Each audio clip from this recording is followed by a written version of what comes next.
Books Are Good Medicine, a podcast sponsored by the Shakopee Metawakan Sioux community, featuring books and other Native American-focused teaching resources. I'm your host, Odia Wood-Krieger.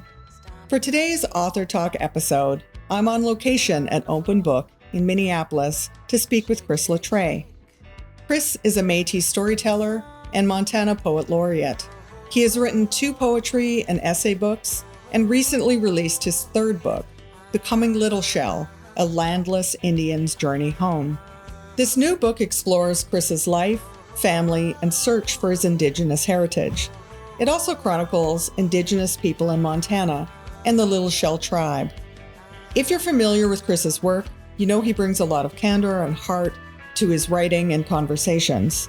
It was great to speak with him about his new book. Hope you enjoy. Well, good morning, Chris. Good morning, Odia. I'm so excited to have you on Books Are Good Medicine. I'm excited to be here. I had the opportunity to spend a little bit of time with you and your very lovely partner, Julia, last night before Milkweed's Book Lovers Ball.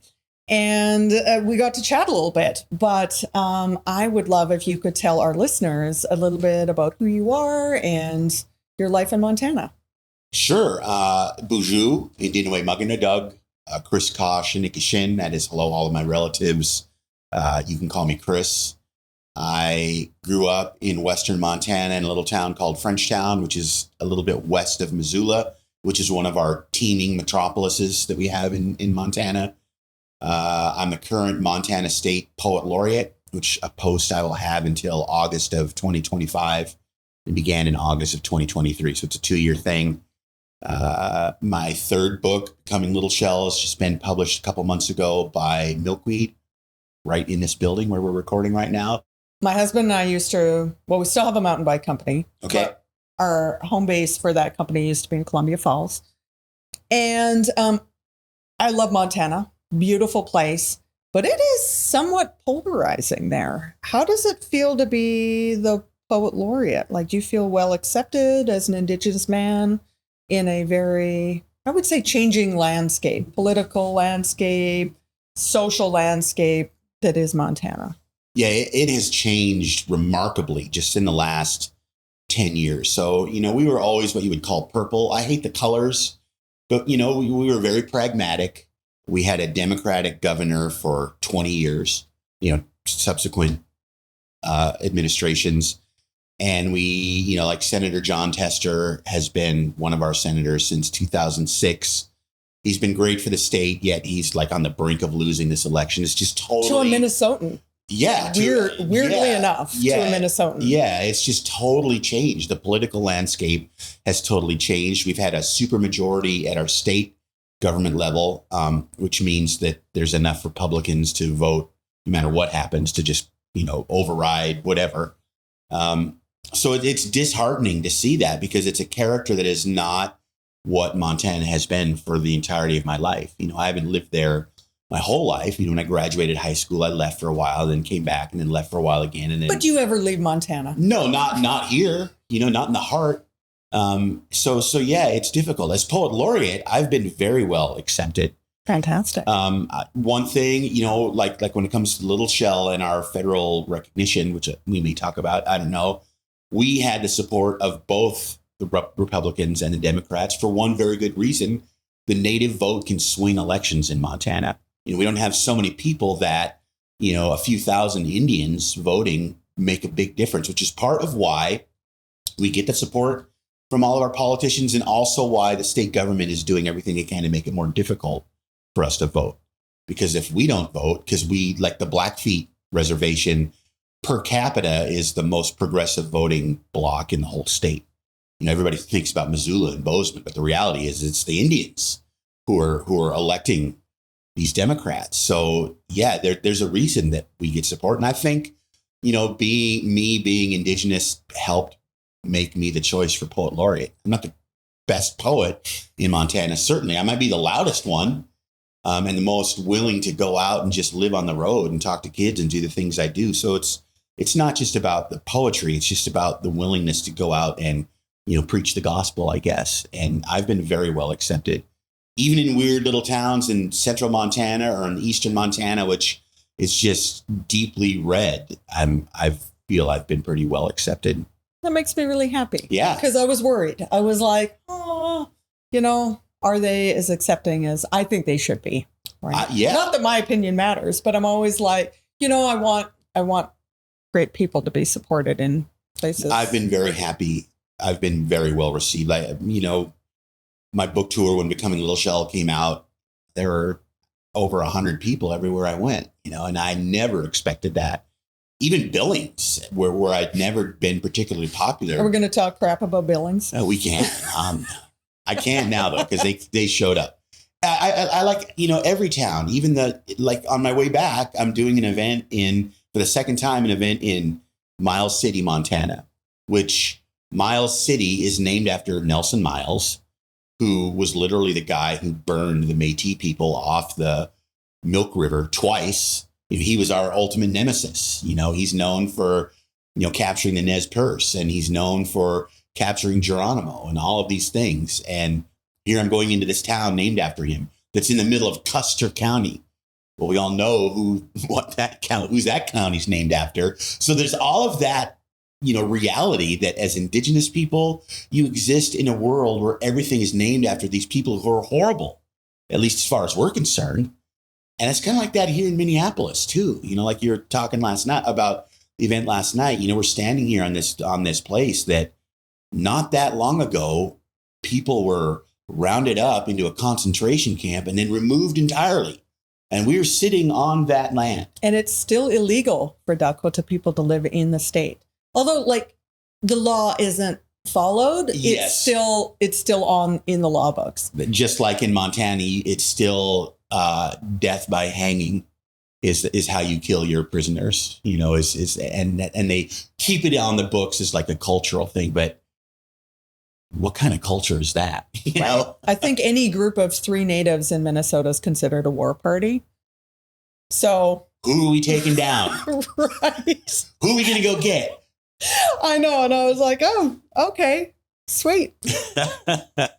So I finished a master's of Indigenous land-based education back in November, and had this amazing elder who is the father of my graduate advisor, and his name's Dr. Stan Wilson, and he's from Opasquet Cree Nation, and he talks about how all land is sacred because that's where our ancestors are buried. Mm-hmm. And so I'm just thinking about that and thinking about the names of all these towns you're going to that are, named after these, dead white folks who were pretty terrible to Native people. Yeah.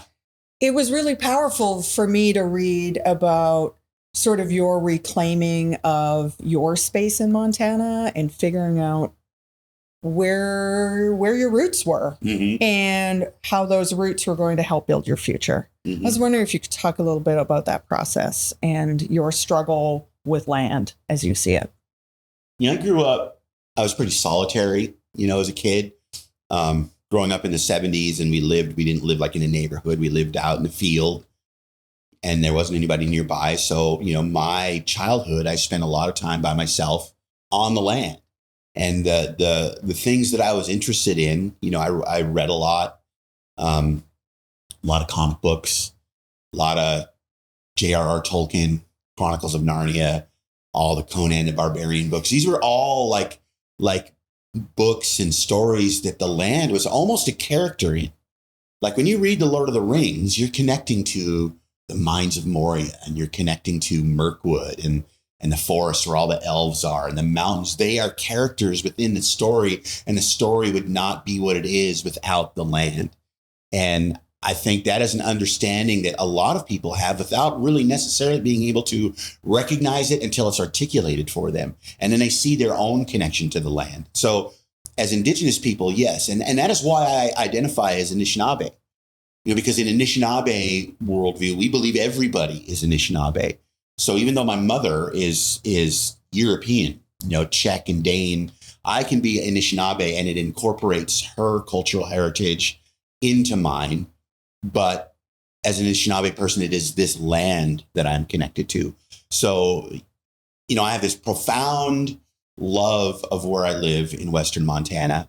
And just last week I was on the Turtle Mountain Reservation, which is, as Little Shell, we are so closely related to the Turtle Mountain Chippewa that, I could disenroll Little Shell today and be enrolled Turtle Mountain tomorrow. I mean, we're the same people. And I thought I would feel that kind of deep connection to the land there that I do at home. And while I love it, it's different. For one thing, the Turtle Mountains are no mountains in the sense. I know we try. We really try, don't we? And just the way that it's settled also is so different than, I thought I would go find a trail and just kind of sit and absorb the land. It isn't like that there. But then I came to Red Lake and just driving onto that land and it was almost felt like a primeval forest, driving up the highway and there's nobody else on the road. Takes forever to freaking get there. Takes forever, which I love taking forever to freaking get somewhere, you know, and I felt that there. And seeing the 7 grandfathers on billboards, and it just felt like a place I had not experienced before. Northern Minnesota in general, but why wouldn't it? That's where my people from the center of Minnesota west for hundreds and hundreds of years, so it's everything. We're the land is us. And I don't think that can be exaggerated. So it's interesting. So tonight you're having a conversation with James Vukolich, whom I love, I adore. I shared some James stories from back in the day. Yes. And we've had James on this podcast. And James says he's a descendant of Turtle Mountain, right? And I'm Métis from Saskatchewan. Mm-hmm. And you're Métis from Montana. But it's like there's a certain being on the fringe, right? And I was reading your story. It was really powerful when you found out where you belonged, mm-hmm. right? Like you were looking for that and you found that. And I think for a lot of non-Native folks, they just don't necessarily understand what it means to finally get that acknowledgement of, hey, what you feel inside is actually legit. Mm-hmm. How did that unfold for you as your whole exploration of finding that? And then what did it finally feel like for you to just be like, I'm home? So it unfolded in 2 ways. First, because I grew up with my dad and my grandfather denying that we were Native at all, but my grandmother said we were. And as I always say, your grandma's the boss. So what grandma says is the truth, right? But then there's always that in the back of your head, because how do you prove that? And why should we have to? As Native people, we have our tribal ID. So the joke being that, the only ones who have to prove with their papers are Indians, dogs, and horses. And when I went through the path to determine whether I could be accepted for enrollment within the Little Shell tribe, it was profoundly moving to me when that application was accepted, and it proved that, yes, I am part of this long line of people going back generation after generation after generation. And then quickly that kind of morphed, because why should we be on the fringes when we were part of these communities all along? And these fringes exist because of the efforts of people outside of our own communities, first creating them and then colonizing us to the degree that we buy into them ourselves. One of the things that I thought, because my dad denied being related to any of the other Latreilles in Montana, and there's a lot of us, I thought through this process that I would really be happy to kind of reconnect with my extended family. And while I've met a bunch of Latreilles and some of my favorite experiences have been those interactions, I don't feel the need to all of a sudden start showing up to family reunions and inviting people over and things like that. That I know that we are all out there and exist is kind of enough. So it's kind of the broader family sense that I'm happy to be connected to. I think that's because, I never had an extended family, so I've never known what I'm missing. So I don't really feel like I'm missing anything. I'm just happy to be involved in kind of moving our people forward. That's beautiful. Thank you. Something that stuck out for me in the book, and one of the ways I like to sort of talk about land and things with educators, especially non-Native educators, is policy, mm-hmm. right? And I think Montana is pretty famous for like policy to do illegal land grab, Right. I know I've heard that John Lithgow has a place on Flathead Lake. Like it's become like the place for people to be. But the area around Flathead Lake is whittled away. It's checkerboarded, all of these policies. So in finding sort of your history and the history of Montana as you went through this, what did you find out about policy to really strip people of their land? Well, the allotment era, Dawes Act, and then the Homestead Act. If I talk about, so the Little Shell, we don't have a reservation, and we're probably never going to have a reservation. So I spend a lot of time on the Flathead Reservation, which is the Confederated Salish and Kootenai tribes. Oh, is that how you say that? That is how you say it. I was wondering if you're going to say something. I called him out actually last night. He came up to me later and said, apologize for mispronouncing. I said, well, I don't think there are any Kootenai people here, so you don't have to worry about that. So just to give listeners feedback, last night at the Book Lovers Ball, a very nice man was the MC, and Chris donated, it was a buffalo tour.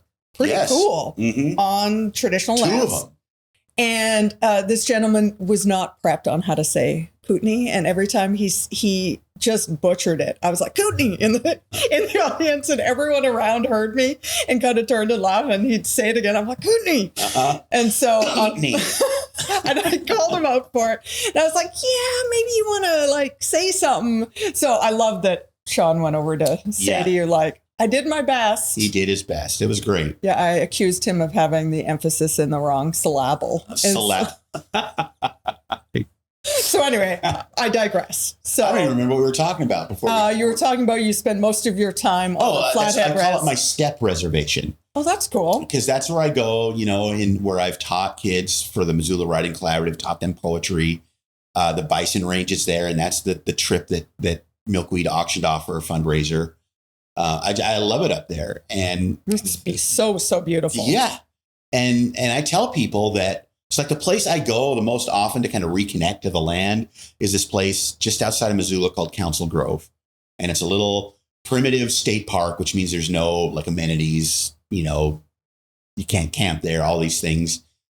But it was the site of the Hellgate Treaty of 1855, which is where the treaty was negotiated and signed that basically forced the removal of the Salish and Kootenai people from their homelands and put them on the Flathead Reservation.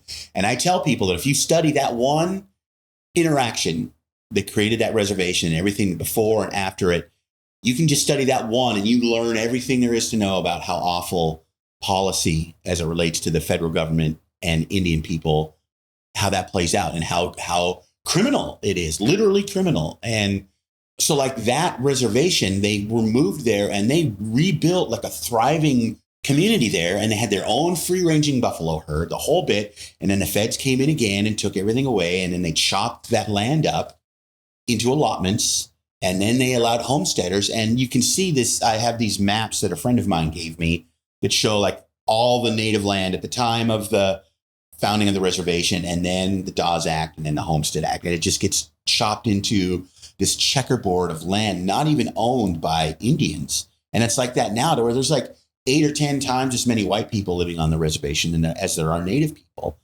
And that is criminal. The whole Dawes Act and Homestead thing was just, a majority of people have no clue that happened and what the results of that are.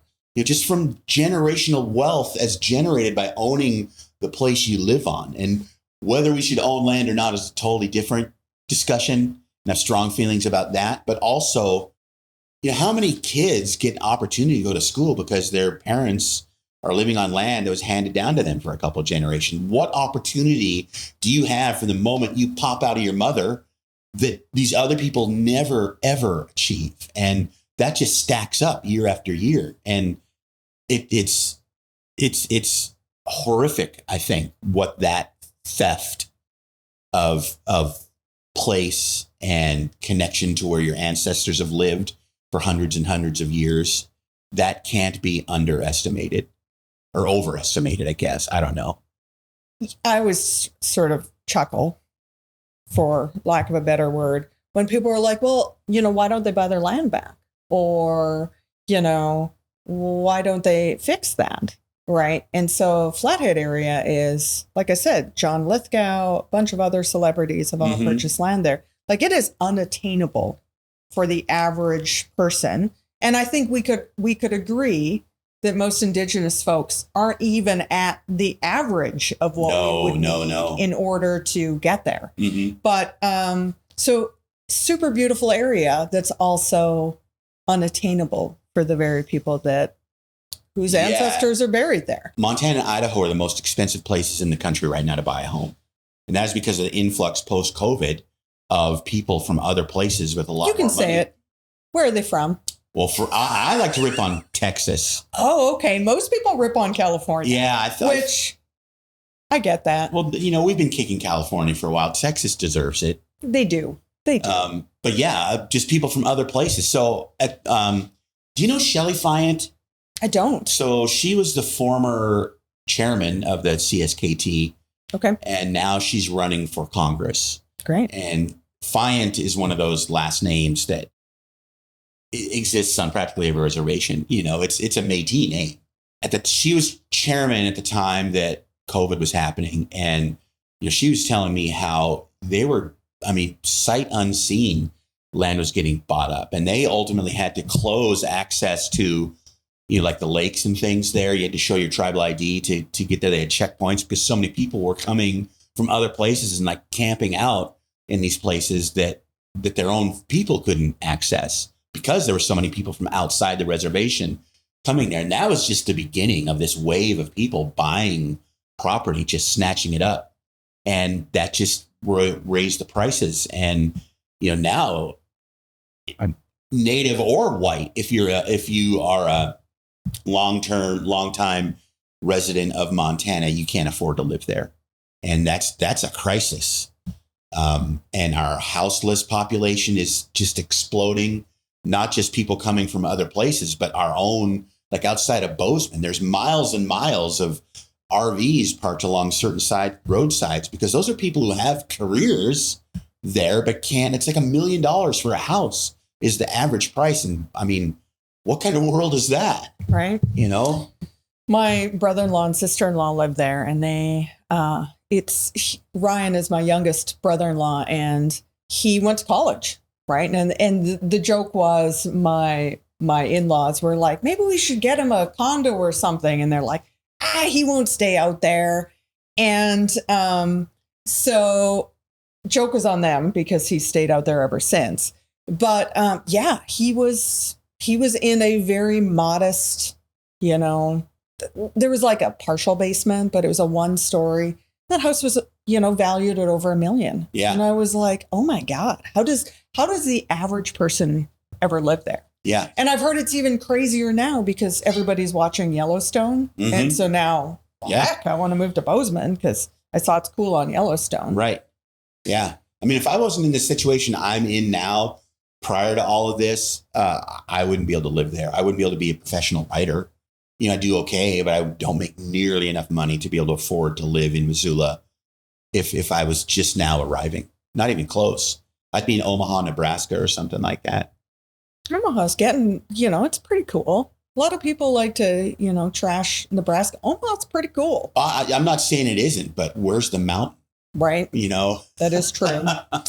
Yeah, I don't think the sandhills will do it for you. There's beauty to be found everywhere, and I'm sure I could find it. But I bring up Omaha because over lunch at Milkweed the other day, we were talking about like underrated great towns, and Morgan LaRocca, who's my publicist there, said Omaha was number one for her. And then we were talking about how cities get ruined as soon as they hit the news that they're a great place to live, then it gets ruined by people moving there. And I blame Morgan that, okay, if Omaha becomes that soon, I'm going to hold you personally responsible. So she may not appreciate me bringing that story up here, but I thought it was kind of love that. Yeah.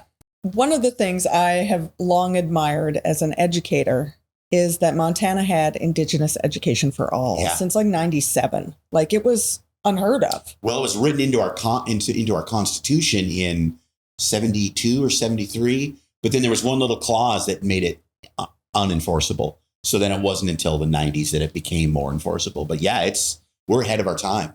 Way ahead. And I think, the stereotype is like, oh, Montana, it's like not a place that a lot of people go to. Like back in the day, you could say that. So to be so progressive and thinking about it, and it was supported on both sides, like you said, which was amazing. So do you feel like within, the Office of Public Instruction, OPI as it's known, does a good job of telling the story of land loss and Indigenous point of view? I think they do as good a job as they can. If that office was given the resources, I know they're committed to the work. And it's just, you're just fighting uphill all the time. I think that's changing because our Indian caucus in the legislature this last session kind of doubled down on the need to do this. So there are more and more of us trying to make it important. So when I go in on like a poet laureate program to talk to kids or whatever, because I'm Indigenous, they can use that as Indian Ed for All credits as well. Okay. And I'm happy to hammer that. Everything I do is somehow culturally related. And that is the work of our time. That and language revitalization is critical. And I'm going to be part of that for the rest of my life, I think. Well, in the work that I did with Understand Native Minnesota, right? Shakopee's narrative change campaign, and then also how this podcast came to be. So many educators would say to me, like, I'm scared to do this stuff because of pushback. And do you feel like teachers are well supported in Montana, or what advice do you have for educators who maybe want to do this? And you have to be willing to be on the fringe, like we were talking about earlier, because educators are like fringe. It's like the most critical thing that we offer our future is how we educate our children, and whatever educate means, whether it's in a school or just kids spending time with elders in traditional communities. It's critical. And probably my biggest takeaway from my time as poet laureate is what I would say is that your education shouldn't depend on how much freaking money your parents make. So I'm in a community like Whitefish, which is very wealthy, and their school is beautiful, and they have all of these resources. And then I'm out in Circle, Montana, where the library is maybe 25% occupied with books. And there's QAnon propaganda on the front bulletin board, just stuff like that. And the discrepancy is as vast as the state is. And that should not be the case. You should be able to get a good education, and teachers should be well compensated no matter what community you're living in. And that's challenging. And so sometimes I'm pushed to the brink of despair because you don't see a lot of hope. The odds are stacked against some of these kids ever kind of having their consciousness awakened in a way that you never get if you don't get access to other ideas in other places. And that's hard. And, we have a teacher shortage in Montana. There's no real reason to go into teaching if you want to have any kind of a normal life. Work-life balance. Yeah, all of that. So I admire people who have dedicated their lives to it. And I want to be part of helping that change. We're not going to see it. This is that long game. We were talking about that last night, I think, just how, we think about an idea on Thursday, and if we can't pull it off by Sunday, we're like, go to hell with it. We can't do it. But we're talking generational change. Yeah. And you have to be committed to the idea. It's the 7 generations.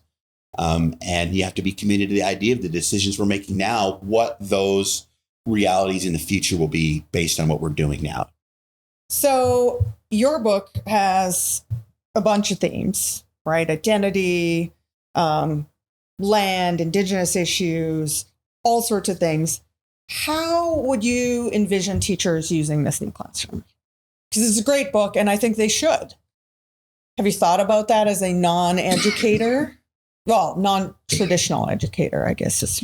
Well, the F word shows up a few times. They say really smart people use the F word. Well, usually in quotes. It's not so much me writing, it's other people saying it. I don't want to take words out of their mouth. Right. So, I don't know. So my friend, Dr. Anna East, who taught on the Flathead Reservation for 22 years and was Montana Teacher of the Year in 2014, and now works for the state digital school doing Indigenous language programs for the tribes.